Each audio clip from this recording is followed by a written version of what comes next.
SSC 2024 যারা আজকে board পরীক্ষা দিয়ে এসেছো, অনেকেই এসে আমাকে কুইশন করতেছো, ভাইয়া আমার গণিতে 7টা এমসিকিউ হয়েছে, আমি কি পাস করব? 8টা এমসিকিউ হয়েছে আমার, আমি কি পাস করব? 9টা এমসিকিউ হয়েছে, আমি কি পাস করব গণিতে?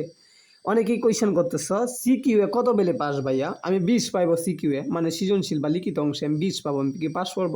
21 পাইলে আমি কি পাস করব? 22 পাইলে আমি কি পাস করব? এই সমাধান আজকের ভিডিওতে তোমাদেরকে বুঝাইয়া দিব। তো চলো আমরা দেখি গণিত। মোট নম্বর কত থাকে? 100 মার্কের পরীক্ষা হয় গণিত, সৃজনশীলে থাকে 50, এরপরে সংক্ষিপ্ত প্রশ্নে 20 মার্ক, টোটাল হলো 70 মার্ক, লিখিত দুইটা মিলে তোমার হলো 70 মার্ক। এরপরে এমসিকিউ ভাইয়া, এমসিকিউ থাকে 30টি, 30 মার্ক। তো এই হলো তোমার 100 মার্কের মোট পরীক্ষা হয়ে থাকে। তো চলো আমরা দেখি, সৃজনশীল এবং সংক্ষিপ্ত মিলে 50 এবং 20, 70 মিলে তোমাকে পেতে হবে 23 মার্ক। পাস করতে হলে সিকিউ এ তোমাকে কত পেতে হবে? লিখিত অংশে পেতে হবে 23 মার্ক।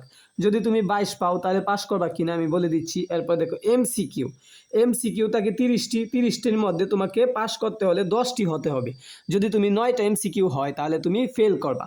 ভাইয়া এটা মিশিংয়ে দেখে, এটা কোনো স্যারে এমসিকিউ এর খাতাটা দেখে না, মিশিংয়ে তোমার অটোমেটিক রেজাল্টটা শিক্ষা বোর্ডে চলে যায়। তো মিশিংয়ে যখন খাতাটা দেখে তোমার যদি 9টা এমসিকিউ হয় তাহলে তুমি ফেল করবা কেন?